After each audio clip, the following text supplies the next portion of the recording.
Hello and welcome to this rough animator tutorial. People have been asking me to make more of a tutorial on rough animator since not a lot of people know about it compared to Flip a Clip and some other places, but it is the best, hands down, animation program for the phone. You may hear some background noise because I got my dog over here. I love my fur babies. Just ignore that, please. Okay, so first off, what I'm doing now is, this app is on the phone. There's also a computer app, so what I'm doing is I'm pinching to resize this. Of course, you know, putting your fingers closer together will make it shrink. Putting them farther apart will make them, you know, make the thing zoom. Just like anything that you pinch and zoom on photos or anything on, on a phone, obviously. So, right up here in this corner there is a little thing that you could push to full screen it. I don't like to because while I can draw all I want on here, let's say I want to erase, there's no way to push the erase button. So that being said, you do get to blow this up and it covers the whole screen, and you can still zoom in and out at this point too. And you don't see all the tools, you don't see the timeline. If you prefer to work here, you can. I showed you this so you know it's possible. But even to press backspace or anything, you need to press that again. And you could press backspace, which is over on this row of buttons, and it's this arrow that points to the left under the paint bucket tool. You push that and it will backspace everything. But if you doodle again, with the paintbrush tool that's above the paint bucket, then you will be able to also select next to the paintbrush, which is the eraser tool. You can adjust the eraser size. Right now it's all the way up to 300. That's the biggest size you can get right here. But you can adjust it all the way down to 1 pixel if you wanted. You can either just slide your pen across after clicking it down on the numbers to scroll it, or you can hit these little numbers here, arrows on either side to do 1 point at a time. I generally like to use the slider myself, or you could click the number, of course, and then just, right now I want the 300. So right now I'm going to erase this doodle using that tool. So I go back to the paintbrush tool. Oh wait, also you can adjust the opacity, of that eraser tool. So if you want to use that, and I did another scribble there, and the opacity was, let's say, 50%. Oops. Say 50. See right there, that looked like it was 100%, right? Well, that was because of the spacings at 20. If we put the spacing at maybe 1 right here, down below the opacity.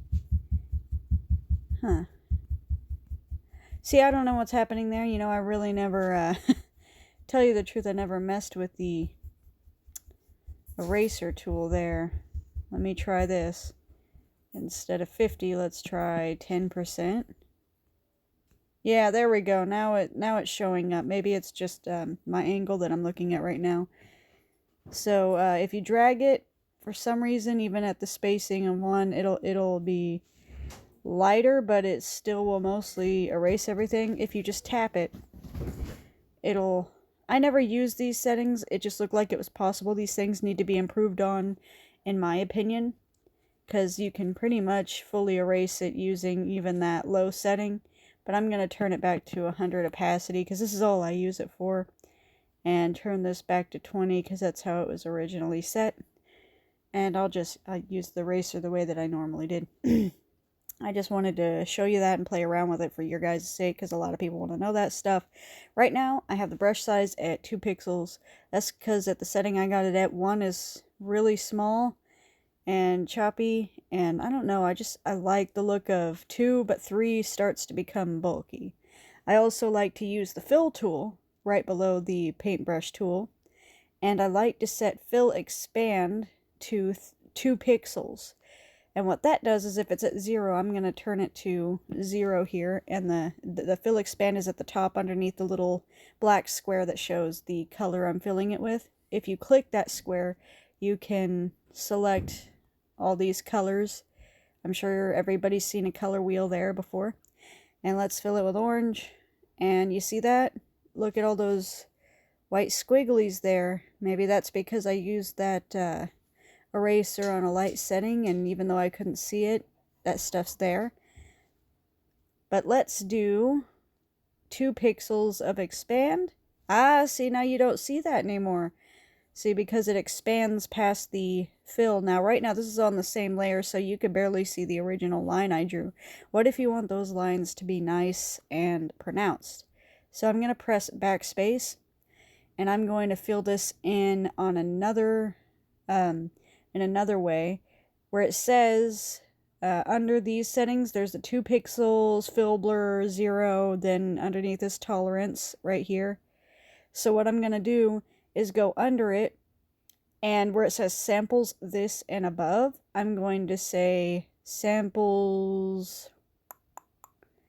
No, wait, sorry, that's not what it is. What samples this and above just shows that it samples what you drew on this layer, and if you drew something on a layer above, it won't ignore that above layer. So that's really nice if you're trying to fill in something that has line art on multiple layers, or you drew markings on another layer, but if you paint bucketed it on a lower layer, it would just paint bucket the whole screen normally. If you push samples this and above, or samples all layers, including the ones below that you're working on, it'll only fill until there's a change of color. So I'll get more into that later if asked, but it seems like a pretty easy explanation without having to show you about that. For anyone who's worked with layers, I'm just trying to show you the layout of this place where you can find these things. So in bottom of that, right next to the onion skin right here, is fills in front. What you want to select is fills behind if you want to fill on the same layer. And even if you're on the same layer, when it expands, it'll expand behind the lines that were already there, like you're filling in a layer beneath it. I like to use separate layers most of the time myself, but depending on how you do your art, you can do that. Like, there may be some bits that you need to fix, and if you push the paintbrush tool, you can, in the same spot, select draws behind. And what I'm going to do is I'm going to put this opacity at 100% because I was thinking I was doing that with the eraser. And I'm going to make the paintbrush size bigger. See, like, not that much bigger, but I'm just showing you paintbrush can get way bigger. And I'm going to make it about 10 pixels. And I'm going to fill that in. There we go. So now, if you imagine, instead of a random squiggly line that was a character, everything is filled in nice. We don't have those little gaps by the line. And that is how you color. Like, sometimes, get back to 2 pixels. Sometimes at a very sharp corner you might have one, but that's it. There's not much, even at this little rounded area, there's not much to correct if you use the fill bucket with fill expand at 2 pixels. So, that being said, let's get into this a little more. Alright, so I explained the brush tool, I explained the eraser tool, fill tool, and select tool is next. So, okay, so let's say for the purposes of this, we create another little shape and we want to select something. We just draw around it. Let's select the whole thing. And we get the corners. And we can rotate it if we click directly on those little circle thingies on the corner. That's how we rotate it. If we want to downsize it, we need to click the square in the middle. I mean, not in the middle, at the corner. And that's how we resize everything. Another trick is, if you want to not copy and paste, but just, touch in the middle will move it too. But if you want to make the other eye or something, you can hit the side one and scale it this way. Aha, see? That's another trick. Just make sure it's relatively the same size this way as the other one. And same thing for if you want to mirror something. Like, let's say someone's standing over some water, but you want it a lot thinner there on the water right there. Look, now there's the reflection. So there's some little tricks there that you can do. Very easy to control as far as these tools are concerned. I like this selection tool. However, if I want to go back and try and use this again, one thing I do not like is, like on Photoshop, if you work on Photoshop, you try and use this tool as a nice clean shading tool. You can't do it. The moment you select the paintbrush tool, gone. Try it again. Let's try the paintbrush tool. The moment you select it, gone. No selection. So that is one thing that you cannot use it for. Oh, and what I did is I hit the tool options, and that's underneath the timeline button. The timeline button is right here. I don't know if you can see the selection there, and then here's the tool options. And so if you click the tool options, it'll make the tool options for what I selected go away, give more screen space. Sometimes I do that, but most of the times I just keep my tool options up there because I can just make this as big as I want in this corner and work there. I'm alright like that. Other people may want to do it differently than me. I like everything right here available so I don't have to click anything while I, just select and go.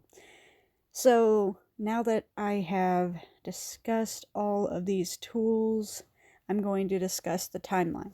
Okay, so right here you see layer 1. What I like to make this layer is my guidelines. Now, for the purposes of this, I'm not going to draw anything really cool. I'm just going to go and pick a dull pink or maybe like a little darker. And I'm going to draw, a ball. Everybody knows that, that's just kind of the thing that everybody starts with. And you know what? I'm just going to make it a gray because I can barely see that right now. My screen's bright. There we go. And I'm not going to redraw it the whole time. I'm just going to use this tool to move it around. And we all know that's the selection tool now. And let's say I'm just going to go one frame over. Oh, this is one. When you use the selection tool, you can click copy. Copy is right. Oops. Copy would be right over here when I selected it again. And there's paste right there. Right next to it is copy. And now on the next frame, I'm going to erase this arrow here. Go on the next frame, press paste after selecting the lasso tool again. And there it is. So now I can select onion skin as well. Onion skin is at the very bottom left. And I have these two things that show range. This shows how far behind. 1 frame, 2 frame, 3 frames behind this frame. And I just choose 1 right now. And this one shows how many frames in front. 1, 2, or 3 frames in front. I like both of them at about 1 right now. And when I move this, I can see an outline of where the other one was before. So let's say I want this one to hit the ground. So this one just... let's say it's already on the ground, so it smashes. So right now we're going to do the squash animation. Right there.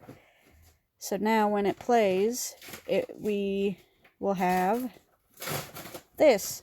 And what this is at right now, here's how to change the frame rate. Go up to the settings icon.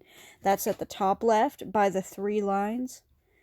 And go to, let's see, got the onion skin opacity. Oh, I haven't done this in a long time. Hold on. Oh, goodness. Hold on, I might have to rethink. What did I do? Oh, okay, it's at the 3 lines, not the settings. Sorry.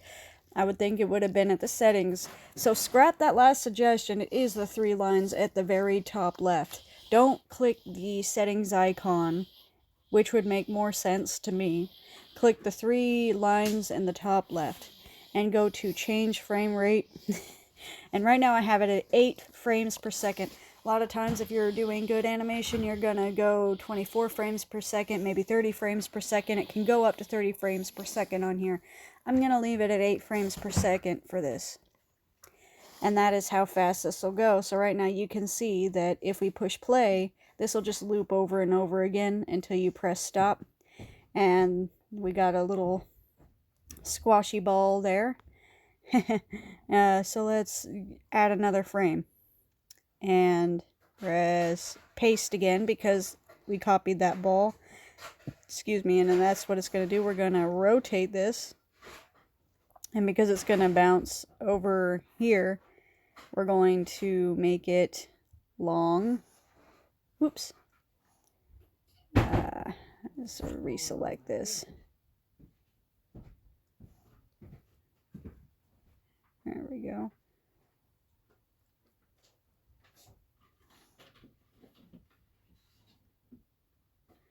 So now we got where it's squashing down and wanting to jump again. And another frame. Oh, by the way, a quick way of making another frame is by pressing above the onion skin on the bottom left, the arrow to the right with a plus on it. If you press the other one next to it, it just goes back over these, and right now it won't add, and if it's all the way, if the selector dealie's all the way over here on the first frame. But if it goes again to this frame and I push it again, it'll make another frame. I'm going to push backspace, I'm going to delete that because I don't need that other frame right now. I'll get to the onion skin in just a... You know what? Actually, I will make another frame and I'll get to the onion skin. So let's say I select this, paste, and I put this up here. And that is where it's going to be at the very top of the bounce. So onion skin, I'm going to go here, and I can see both this one over here and how it's going to get to here. Now the sizes, I could correct that, but I'm just using this for purposes of showing you the tools, so I don't really care how accurate it is right now. I'm just going to push paste again, and I'm going to maybe tilt this, make this a little bit longer so that it's kind of... There we go. And since that's in between those two, and I put it closer to this one as it's slowing down, you know. There we go. Now we can see how it's bouncing off over there into the distance. I guess it's going away from us. And that's pretty much how you animate. We don't have to finish the whole thing. That's just showing you the timeline, how you can time things out with the timeline, how it works.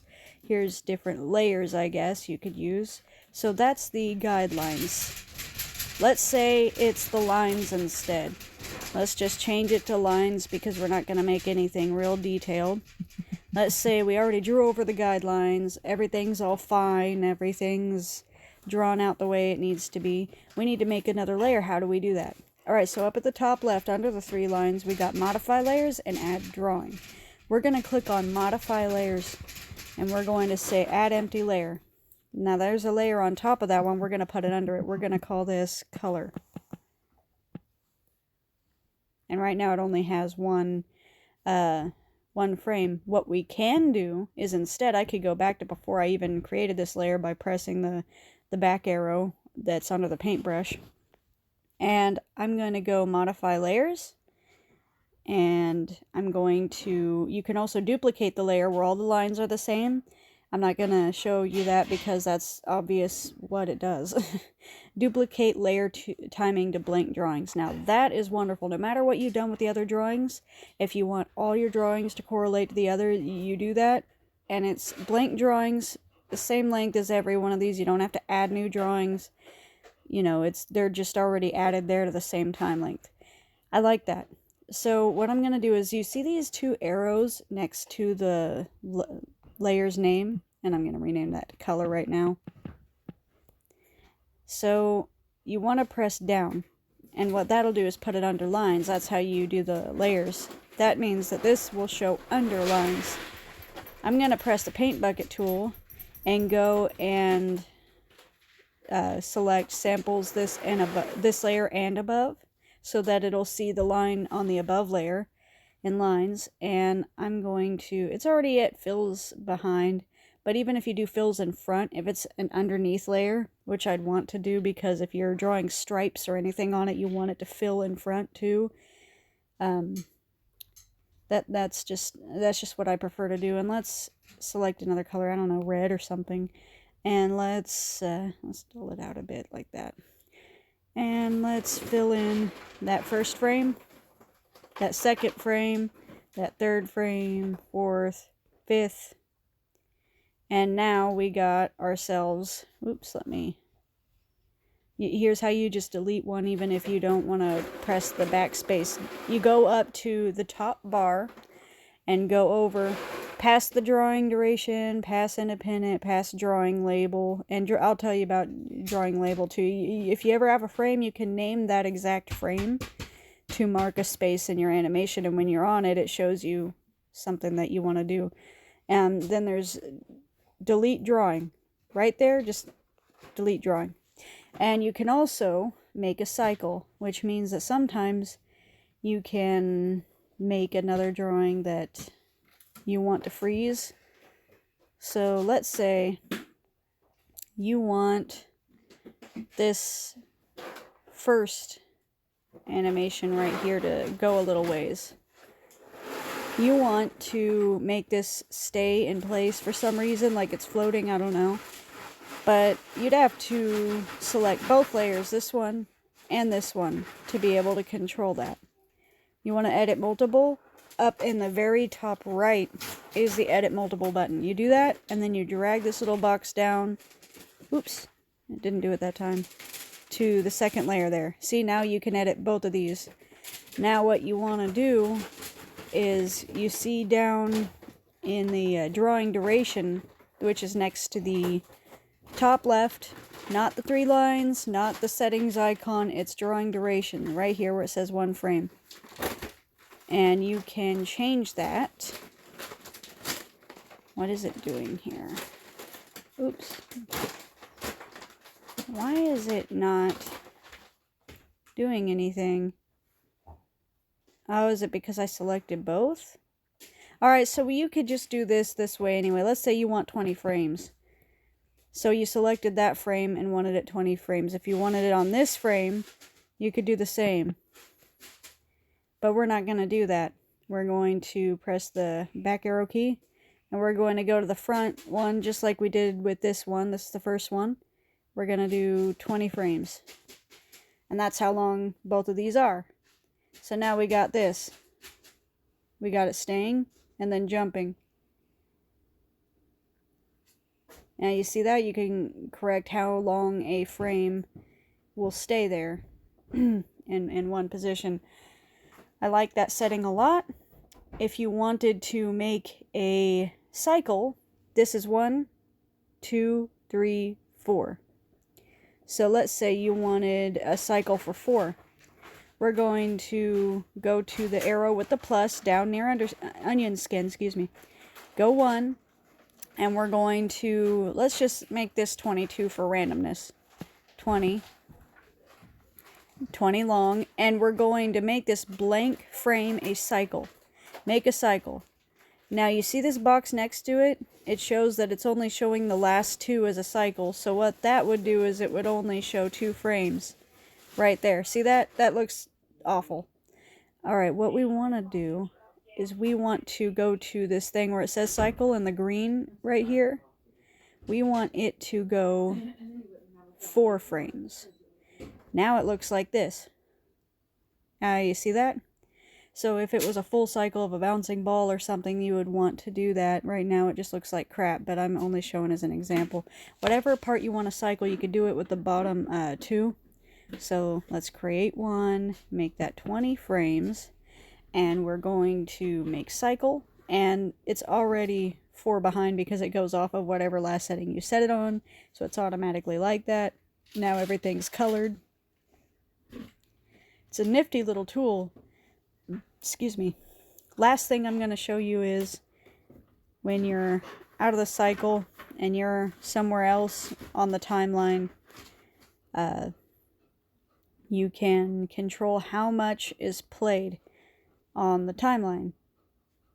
All you do that is, let's see, go to, where was I going here with this? Oh, playback range.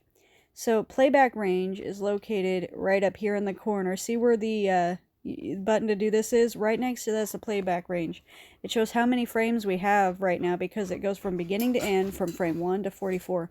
Now let's say we only wanted it to be played from the beginning of this loop right here. To view that, we just go to, you know, all the way up to frame 21, and you can see the gray slider going on what we can see here. Or we could just go in the middle of this and it would be shorter, you know what I mean? We can, if we want to see if we want to shorten the frames of this, we can see how it looks beforehand. When we play, it'll only play those frames instead of holding it for the full 20. You see where it starts? Right there, where the gray was. And when it plays back, it'll only show that too. If we want it to go only all the way to 21, where the cycle starts, it'll only ever play that. Watch, it'll reach the end, and it'll only play back there. It won't show the still frame anymore. Likewise, if we wanted to control the end range, we can go all the way to here on frame 24. And it would still look like a loop to us, but playing, if we exported it, it would only go once. Not as a loop. So just know that. The animation length, when you export it, is only as long as the number of your frames. It will not loop over and over again like it does here. And so here's the whole thing all together, what we created. Just that still one, and then, you know, it's simple little thing, but it shows you all the tools. And so for all the tools, I guess that's pretty much all I can think of right now, just for guiding you through all of the tools in here. I mean, I guess if you wanted to make a blue stripe on the ball or something, and you go down to colors, you can, maybe a duller one, you can just use draws in front instead of draws behind, and, you know, make markings that way too. I mean, anything you want to do, just, it's an easy tool, an easy app, I think. Once you know where to find things are just, I never used fill blur. Let's see what that does. Okay, so that makes a little fuzzy edge around anything that you fill in. So fill blur, that's what it does. I guess you could use that to make a glowy effect on something, actually. If you did not want the outline to remain there, you use the outline just for the shape of something, like a fire, I think. Yeah, that could work very good. Let me show you an example of what I'm thinking of right now when I see that. So let's say you want to make a fire next to this, right? And you have up here on the lines, you want to make your red little fire blast. That's a random shape. Okay, I get it, but there's that one, and let's say orange color in the middle. And you want to fill these colors down in the color layer with all the way up to 20 fill blur. Now you're gonna go and fill that one. Oops. Sorry, first you're gonna just fill the orange fire. And then you're going to draw. Oh crud, what did I do? There we go, on this layer. There we go. Now I did it right. Now go back up to the top layer again. Draw the yellow.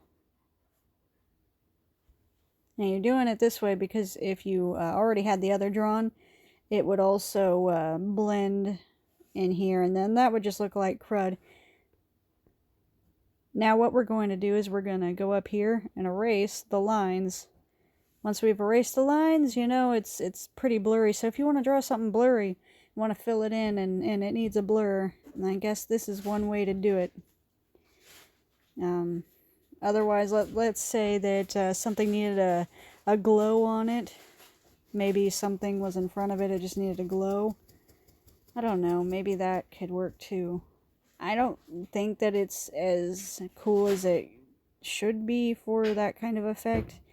I mean, like, let's say a sword was in front of it or something, like...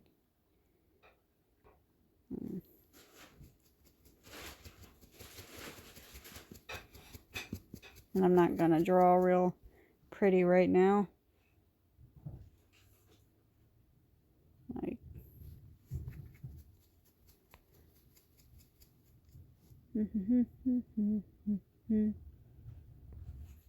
So it's like, whoops, forgot, no fill blur. There we go. So if like a sword was in front of it, I guess it would look like flames in the distance. So it would look like anti-focus. I could see it. I could see it. Unless it was just, you know, you can also, oh, last thing. Down here where the color is, where the flames are, you can control the opacity. That's also controlling the opacity of the ball over there. So, I mean, let's put the color over the lines, actually. But put the opacity down so there's, like, fire coming from the sword. See, you can see the sword, but there's the fire there, too. So it could work as, like, an aura effect, you know, on top of something. That looks pretty cool. I kind of like that. Anyway, so there's the whole tools there, the layers, the opacity, and here's the opacity. You see where the bar is going?